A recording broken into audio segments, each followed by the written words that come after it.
आज और ये रोहतक से होते हुए इस तरह से यहाँ पर जा रही थी, यहाँ पर आ रही थी।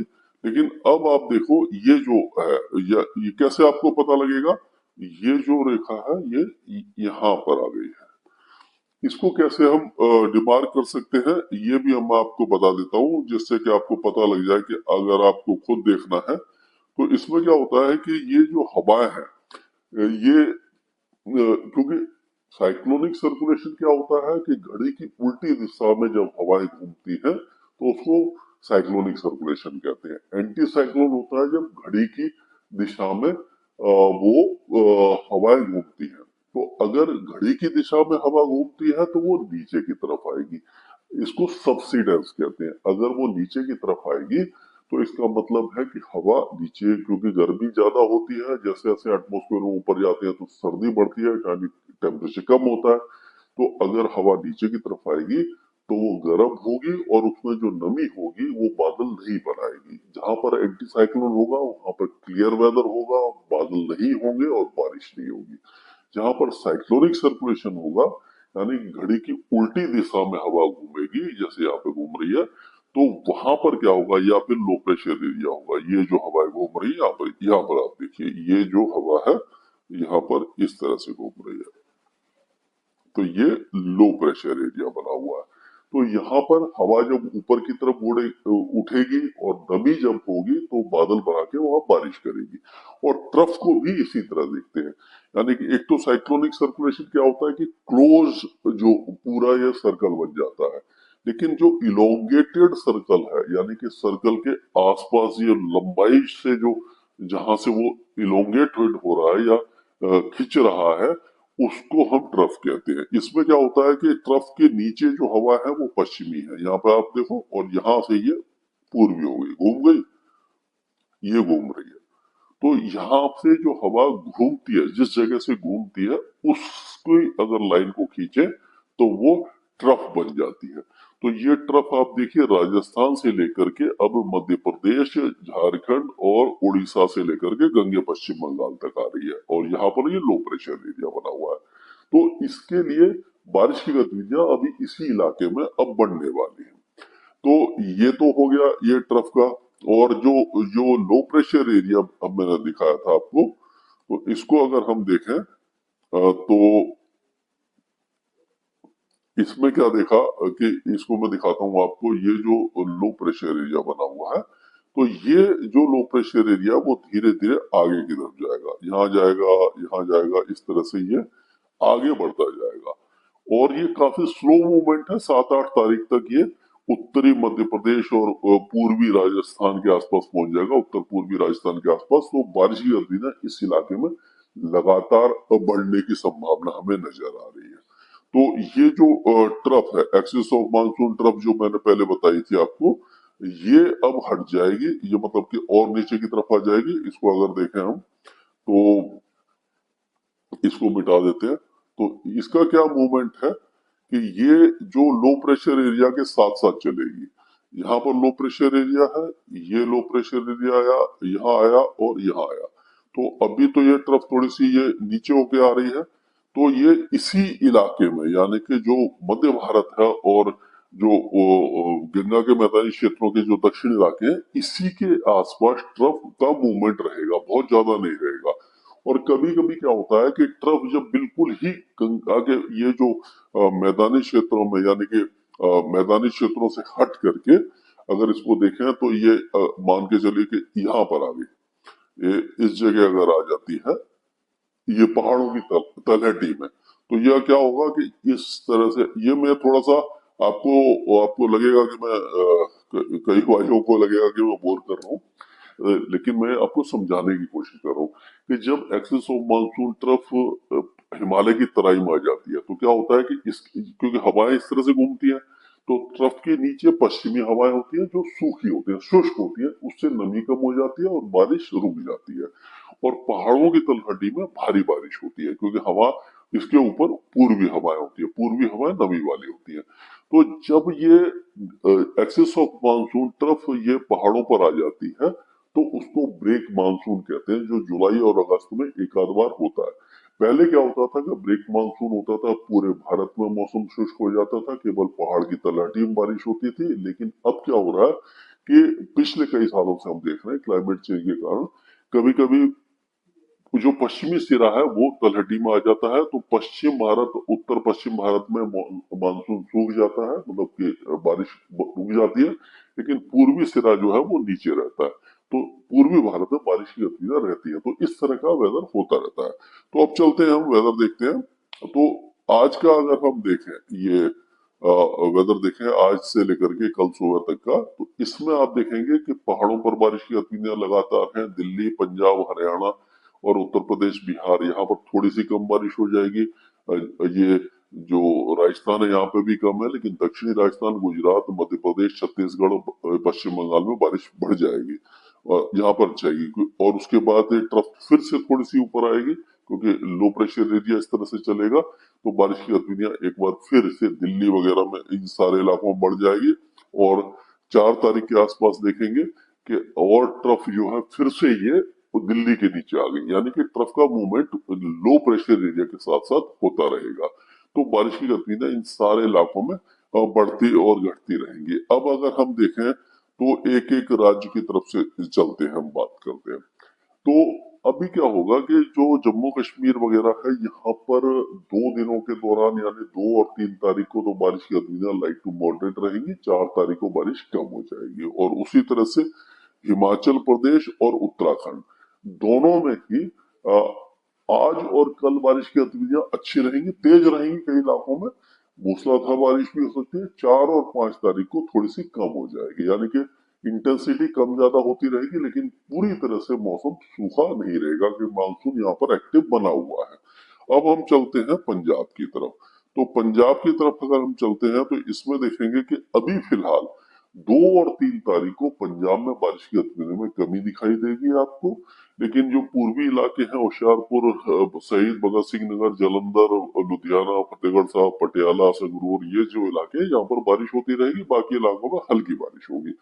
लेकिन 4 तारीख से क्योंकि ट्रफ ऊपर की तरफ आएगी, लो प्रेशर एरिया भी थोड़ा सा अंदर की तरफ पुश होगा, तो बारिश की गतिविधियां पूरे पंजाब में बढ़ जाएंगी और कुछ इलाकों में भारी बारिश की संभावना नजर आ रही है।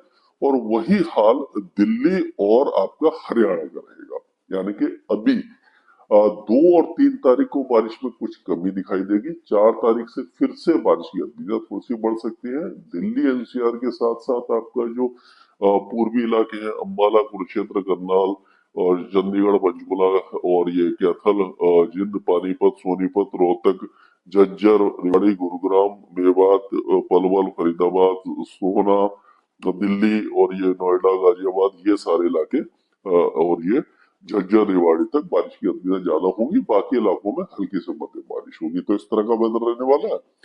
अब अगर उत्तर प्रदेश की बात करते हैं तो उत्तर प्रदेश में भी हम देखेंगे कि ये जो उत्तर प्रदेश के इलाके हैं यहाँ पर भी अब जो बारिश की गतिविधियां हैं, अभी आज और कल में थोड़ी सी कमी यहाँ पर दिखाई देगी। और जैसे ही लो प्रेशर एरिया अंदर की तरफ आएगा, उत्तर पूर्वी मध्य प्रदेश के ऊपर आएगा 4 तारीख के आसपास, 3 से 4 तारीख के बीच में ही बारिश की गतिविधियां बढ़ना शुरू हो जाएंगी। और उसमें क्या होगा कि जो दक्षिणी इलाके हैं यहाँ के, आगरा, हाथरस, अलीगढ़, मथुरा, महानगर और ये फिरोजाबाद, मैनपुरी, इटावा, औरैया, कानपुर, जालौन, हमीरपुर, महोबा, झांसी, ललितपुर, बांदा, फतेहपुर, चित्रकूट, कौशाम्बी, प्रयागराज के साथ साथ जो भदोही, जौनपुर, सोनभद्र, ये जो इलाके हैं यहाँ पर बारिश बढ़ जाएगी। यानी कि दक्षिणी जो इलाका है आधा, जो जो मतलब एक कह सकते हैं कि जो उत्तर प्रदेश है उसमें बारिश बढ़ेगी।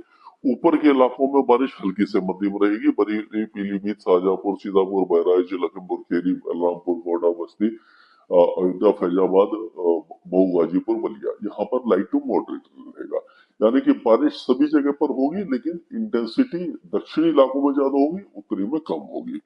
और बिहार की अगर बात करते हैं तो बिहार में 2 दिनों के दौरान तो हल्की फुल्की बारिश की बौछारें ही कहीं कहीं पर दिखाई देगी। 4 तारीख से बारिश की गतिविधियां थोड़ी सी बढ़ सकती हैं।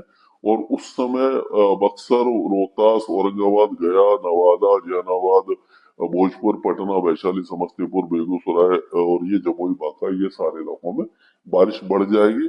अब झारखंड में मूसलाधार बारिश अगले 2-3 दिनों के दौरान रह सकती है, यानी कि जो लो प्रेशर एरिया का इम्पैक्ट जो है वो छत्तीसगढ़ के उत्तरी इलाकों के साथ साथ झारखंड के कई इलाकों में दिखाई देगा। तो आपको गढ़वा, पलामू, चतरा, कोडरमा, हजारीबाग, गिरिडीह और रामगढ़, बोकारो, लातेहार, लोहरदगा, गुमला, खूंटी, ये जो सिमडेगा, रांची, यहाँ पर ज्यादा बारिश होगी। बाकी इलाकों में बारिश की गतिविधियां थोड़ी सी कम हो सकती है।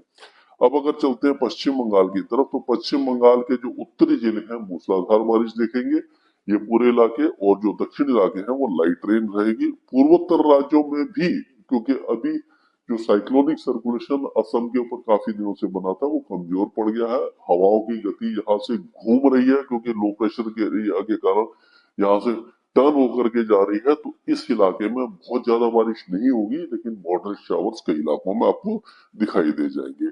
अब अगर जैसे मैंने ये पहले बना रखा था, ये जो एक लाइन बना रखी थी, इसमें क्या होगा, राजस्थान की अगर हम बात करें, तो राजस्थान में जो बारिश है वो अगर हम देखें तो अभी फिलहाल जो बारिश है वो बीकानेर, जोधपुर और जैसलमेर में हुई है। लेकिन यहाँ से ये जो इलाका है, यानी कि पश्चिमी बीकानेर, पश्चिमी जोधपुर, पश्चिमी बाड़मेर और जैसलमेर के कुछ इलाके, यहाँ पर बारिश की संभावना अभी भी कम नजर आ रही है। और गंगानगर, हनुमानगढ़ में बारिश की गतिविधियां हल्के से मध्यम होगी, जो 2-3 तारीख से, मतलब आजकल से शुरू हो जाएगी। और लेकिन जो इंटेंसिटी है वो आपकी सबसे ज्यादा, वो अभी फिलहाल जो आपने देखा, अजमेर, टोंक, भीलवाड़ा, राजसमंद, उदयपुर, चित्तौड़गढ़, बूंदी, कोटा, यहाँ पर बहुत ज्यादा भारी बारिश थी। बाकी इलाकों में भी अलवर, भरतपुर, दौसा, करौली, सवाई माधोपुर, बारां, झालावाड़, यहाँ पर भी बारिश की गतिविधियां लगातार जारी रहेंगी। और धीरे धीरे बारिश की गतिविधियां, ऐसा लगता है 4 और 5 तारीख को जैसलमेर, जोधपुर, बाड़मेर के भी कुछ इलाकों को कवर कर जाएगी। यानी कि राजस्थान में, पूर्वी राजस्थान में ज्यादा और पश्चिमी राजस्थान में कम बारिश, ये लगातार अगले सप्ताह तक आपको दिखाई देता रहेगा। मध्य प्रदेश की बात करें तो मध्य प्रदेश में झमाझम बारिश की संभावना नजर आ रही है। और जो बारिश की गतिविधियां हैं वो ग्वालियर संभाग से लेकर के, जैसे ग्वालियर, शिवपुरी, दतिया, गुना, अशोकनगर, टीकमगढ़, राजगढ़, विदिशा, भोपाल, सागर, दमोह, छतरपुर, और ये सतना, सिद्धि, सिंगरौली, पन्ना, उमरिया, दमोह, कटनी, जबलपुर, यहाँ पर ज्यादा रहेगी। निचले इलाकों में थोड़ी सी कम रह सकती है, लेकिन क्योंकि ट्रफ फिर से ऊपर की तरफ जा रही है, तो उत्तरी जो इलाके हैं वहां पर भारी बारिश होगी। दक्षिण इलाकों में हल्की से मध्यम बारिश होगी। और उसी तरह से छत्तीसगढ़ के भी जो उत्तरी इलाके हैं मूसलाधार बारिश देखेंगे। बाकी इलाकों में लाइट टू मॉडरेट रेन रहेगी। उड़ीसा के ज्यादातर इलाकों में अगले 3-4 दिनों के दौरान अच्छी बारिश, तो और काफी तेज बारिश है। जरसगुड़ा, सुंदरगढ़, संबलपुर, देवगढ़, केजोनगढ़, अंगुल, बारागढ़, सुमनपुर, बालनगीर, नुआपाड़ा, बौद्ध, कंधमाल, कालाहांडी, ये जो इलाके ज्यादा बारिश देखेंगे। बाकी इलाकों में हल्की से मध्यम बारिश की संभावना हमें नजर आ रही है। गुजरात में लगातार, यानी कि यहाँ पर बारिश नहीं रुकने वाली है। पूर्वी गुजरात में ज्यादा और पश्चिमी में कम, इस तरह का मौसम लगातार रहेगा। अगला पूरा सप्ताह बारिश से भरपूर आपको दिखाई देता रहेगा। अभी अगर बात करें तो विदर्भ के कई इलाके और जो उत्तरी महाराष्ट्र है, नंदुरबार, धुले, जलगांव, बुल्ढाना, अकोला, अमरावती, वर्धा, नागपुर, बंडा, गोंडिया, वाशिम, भंडारा, यहाँ पर नासिक, थाने, और ये रायगढ़, और ये पूरे जो पश्चिमी जिले हैं, ये सारे इलाकों में बहुत अच्छी बारिश है। अंदरूनी इलाकों में बारिश कम रहेगी। अगर हम तेलंगाना की बात करें तो लाइट टू मॉडरेट रेंज ही रहेगी यहाँ पर। और आंध्र प्रदेश में भी ज्यादा बारिश दिखाई नहीं दे रही है। कोस्टल कर्नाटका में अच्छी बारिश है, इंटीरियर कर्नाटका में कम है, और केरल में बहुत कम बारिश है, और तमिलनाडु में भी कम बारिश है। दक्षिण भारत के लिए मैं जल्दी जल्दी इसलिए बता रहा हूँ कि यहाँ पर बारिश की गतिविधियां अभी कमजोर रहेंगी, क्योंकि ट्रफ जो उत्तर में है और मध्य और उत्तर भारत में ज्यादा बारिश रहेगी। लक्षद्वीप में हल्की से मध्यम बारिश की संभावना है। और छुटपुट और light to moderate rain Andaman और निकोबार द्वीप समूह में भी जारी रहने की संभावना दिखाई दे रही है।